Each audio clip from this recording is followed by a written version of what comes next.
I want to ask a very serious question tonight. And the question is this: what next for our movement? What do we do next and what happens next? Of course, we've got the election on the 4th of July, and the main plan for the 4th of July is stopping the Labour Party getting a mega majority. There's only one way to do it. Vote Reform. If there's no Reform candidates in your area, vote for a good Tory or a good independent. At all costs, we have to stop Labour. After that, however, on the 27th of July, we're going to have what's probably going to be the biggest Patriots demonstration, certainly in my lifetime. It's going to be an amazing thing.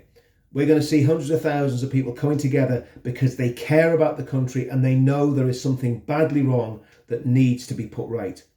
So what is the movement? Not just what's next for the movement. What is the movement? Well, this is how I see it. At our level, we've been doing this since 2017. Tommy's been doing it since 2009. And again, if we look at Nigel Farage and UKIP, they were doing it a long time before that as well. So there's a lot of history in all this. The reality is, what we have are large numbers of people with exactly the same ideas coming together and coalescing at the same time. I believe our side of the movement represents the British working class, and I believe the British working class are absolutely the salt of the earth. These are the people that you want standing beside you if you end up in another war. These are the people that stormed the beaches of Normandy, that fought in the Battle of the Somme. These are the people that served in Northern Ireland, Korea, Borneo, Malaya, etc., etc. These are the men that fought in Afghanistan and Iraq. Even though the Iraq war was a complete farce that should never have happened, these are the men that you want standing next to you, the British working class. These are the people that built the United Kingdom. These are our people. These are my people. We are the British working class. And that's one part of the movement. Tommy is the head of it. I mean, it's as simple as that. Tommy is the man that people look to lead that movement. Now, then we've got Reform with Nigel Farage. Now, Nigel is talking about building a movement himself. And I've no objection if he wants to build a political movement, and who am I to say what he can and can't do? But the reality is, I believe that our movement needs to stay independent of Reform. We can support Reform, we can back Reform, we can help Reform, but we need to be a movement that can actually call Reform to account if they're not looking after the British working classes. There's a reason for that. There's reasons I've gone into before. So yes, we need to support Reform, we need to vote for Reform, but at the same time, we need to be able to hold them to account. So on the 27th, I want to ask a question, and this is directed directly at Reform, people of influence in Reform who I know watch these videos. And I would ask you this: is Nigel Farage going to come to our party? Is he going to join the party on the 27th of July? I'm sure he'd be made very welcome. I'm sure he'd get a slot. I'm sure he'd get to speak. So that's a question for the powers that be in Reform. Is Nigel going to join our movement and come and join with us and promote the Reform Party? Gerard Batten back in 2018, he was cheek by jowl with us. He was joined to the hip with us. And it would have been a great movement if it hadn't been for what happened then. I'm not going to talk about that. So we've got Nigel and Reform. We've got Tommy and the British working class. We've got Maya Tusi and his followers. We've got Paul Thorpe also representing the British working class. We've got Carl Benjamin, really, I suppose, representing an intellectual class. We've got Calvin Robinson leading, I suppose, the Christian side of the movement, if we're honest. We've got Lawrence Fox, again, what would you call them? Upper class, middle class, very well connected, some really good friends. All of these people are very, very important to the movement. And all of these people, of course, I'm not sure if I mentioned Maya Tusi as well. All of these people have massive followings. They're very important to the movement, and they absolutely have to be involved in the decision making within our movement. About a year ago, I was toying about with an idea that a friend of mine had discussed for Northern Ireland, which he called the Northern Ireland Vote Pool, which is a great idea. Never really got legs. But I talked to another friend of mine who's got a great brain and a great intellect. And between us, we came up with the pledge. And my friend did a lot of the heavy lifting in terms of the intellectual work on the pledge. And we've got a website now called thepledge.org.uk. Why am I mentioning that? Well, I think when I look at the pledge and I see what it says, it represents really what every single right-thinking person in the United Kingdom is thinking. And I believe if it was marketed right, if it was promoted right, we could get 30 million people joining the pledge and signing up to the pledge.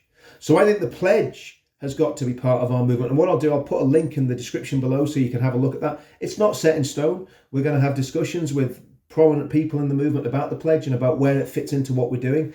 But it's an idea, and it's a set of ideas. It's an ideology for our movement. And that's what we need. We need to know what we believe, because that keeps the lunatics on the far right, the real goose-stepping Nazis that don't like people because of their skin colour, that don't like the Jews. We don't want them in our movement. They're not welcome. So the pledge actually filters them out, because to sign the pledge with integrity, you couldn't be a racist or an anti-Semite. But it's also got some very, very good, strong British values in it. So please go and have a look at the pledge. I'm not going to go into everything that's in it tonight. You'll see it in the link, and if you like the idea, sign up. But the big question is, how do we get all these diverse people working together and joining together? I believe the pledge is part of it, but I also believe meeting. We need to have meetings where the people that are thought leaders in this movement get together in one room, maybe for meals, whatever it is, a social gathering where they can sit down together and decide what we do next. That is absolutely vitally important to make our movement work. So with that in mind, what we've got to do as people, just as normal people, we've got to say to everybody that's in leadership in our movement, we want good leadership. We want humble leadership. We want people that genuinely care about what happens in the United Kingdom. We want people who are going to stand up and people are going to look up to and aspire to be like them, proper leaders who will make the hard decisions, say the difficult things, and be brave and bold and make difficult choices. And we also need depth. So if the top tier of the leadership get taken out, because I think this deep state, this communist Islamist conspiracy that we're facing is dangerous. And I mean dangerous to our physical health and to our freedom. So we need depth in our movement. So if the top tier get taken out, there's other people that can rise up. So that means we need to train people. We need to get people, teach them about politics, teach them about religion, teach them about British history. We need to have a very, very deep understanding of what we're about and why we do what we do. And I was thinking about the New Culture Forum and the guys there. And that's a great organisation. Again, they've got a lot of depth. There's a lot of people involved in the New Culture Forum.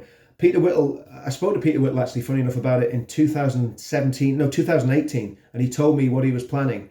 And again, that is a great idea, and that could be another tool that's used to educate people and teach people. Again, I think there needs to be a lot of teaching about the faith of Britain, because the Christian faith in Britain has done a massive amount to shape our future and to shape our past and to shape our present. And that can't be ignored. So there needs to be a lot of teaching. There needs a lot of deep thinking among people that are involved in this. And again, people far cleverer than me, far cleverer than Tommy, and far cleverer than Nigel Farage. There needs to be some real brain boxes coming in and helping us work out how we can overturn the absolute disaster that has been pushed upon the British people by this woke elite that have literally done their best to destroy our culture, to destroy our morale, and to grind us into the dirt. Things are getting serious, but it's exciting, because I believe if we all come together, we are diverse, and it's this idea of unity in diversity. We are unified in our cause, but we are diverse in our backgrounds and in some of the things that we think and believe. And that's absolutely okay, as long as, like Paul Thorpe's always said, what beats in our chests is pure red, white and blue, a red, white and blue patriotic heart. That's the most important thing. So guys, just a few thoughts about what happens after the election. Come to the party, Nigel, 27th of July. I'm sure you'll be made very welcome. Bring some reform leaflets. I'm sure plenty of people will sign up. See you all soon.